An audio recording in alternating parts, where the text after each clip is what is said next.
अगर आप यह वीडियो 16 फरवरी से पहले देख रहे हैं तो सावधान हो जाइए, क्योंकि आज हम शिवलिंग के प्रकट होने की वो कहानी सुनेंगे जिसे सुनकर आपके रोंगटे खड़े हो जाएंगे। महाशिवरात्रि, लोग कहते हैं यह शिव जी की शादी की सालगिरह है, लेकिन सच कहूं यह आधी अधूरी बात है। ये रात सिर्फ जश्न की नहीं बल्कि उस खौफनाक अंधेरे की गवाह है जब पूरी दुनिया खत्म होने की कगार पर थी। एक ही रात में 3 ऐसी घटनाएं घटी जिन्होंने ब्रह्मांड का नक्शा बदल दिया। जरा सोचिए, एक तरफ शादी की शहनाइयां थी तो दूसरी तरफ मौत का जहर, और तीसरी तरफ एक ऐसी आग थी जो ब्रह्मा और विष्णु का घमंड चकनाचूर कर रही थी। एक बार ब्रह्मा जी और विष्णु जी में युद्ध छिड़ गया। दोनों लड़ रहे थे कि मैं महान हूँ। नहीं, मैं तुमसे ज्यादा महान हूँ।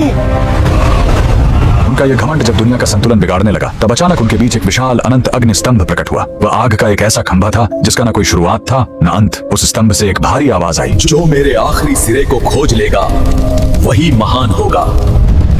ब्रह्मा जी हंस बनकर ऊपर उड़े और विष्णु जी वराह बनकर नीचे गए। हजारों साल बीत गए, विष्णु जी को अंत नहीं मिला। उन्होंने अपनी हार मान ली, लेकिन ब्रह्मा जी ने वापस आकर झूठ बोला कि उन्हें अंत मिल गया है। उसी पल उस आग से काल भैरव प्रकट हुए और सजा के तौर पर उन्होंने ब्रह्मा जी का वो सिर काट दिया जिससे उन्होंने झूठ बोला था। उनका अहंकार टूट गया। चूंकि शिव जी आग के रूप में आए थे, वो बहुत गर्म थे। तब देवताओं ने उन्हें शांत करने के लिए उन पर जल और दूध चढ़ाया। यही वो पहला दिन था जब शिवलिंग पर रुद्राभिषेक की शुरुआत हुई। लेकिन कहानी यहीं खत्म नहीं होती। एक बार जब देवता श्रीहीन यानी कमजोर हो गए थे तो अपनी शक्ति वापस पाने के लिए समुद्र मंथन हुआ। सबको उम्मीद थी अमृत की, लेकिन निकला क्या? हलाहल विष। पूरी दुनिया जलने लगी। तब फिर वही भोलेनाथ आगे आए। संसार को बचाने के लिए उन्होंने उस उबलते हुए जहर को पी लिया और अपने कंठ में रोक लिया। जहर की गर्मी से शिव जी का शरीर तपने लगा। उस जलन को शांत करने के लिए सभी देवताओं ने उन पर पूरी रात गंगा जल, दूध और बेलपत्र चढ़ाया। उन्हें नींद न आ जाए इसलिए पूरी रात देवताओं ने गीत गाए और जागरण किया। यही वजह है कि महाशिवरात्रि पर हम पूरी रात जागते हैं। लेकिन रुको, ये रात इतनी डरावनी भी नहीं है। इसी रात प्रेम की जीत भी हुई थी। जब माता सती ने अपने प्राण त्यागे थे तो शिव जी पूरी तरह टूट गए थे। वो वैरागी बन गए, दुनिया छोड़कर समाधि में चले गए।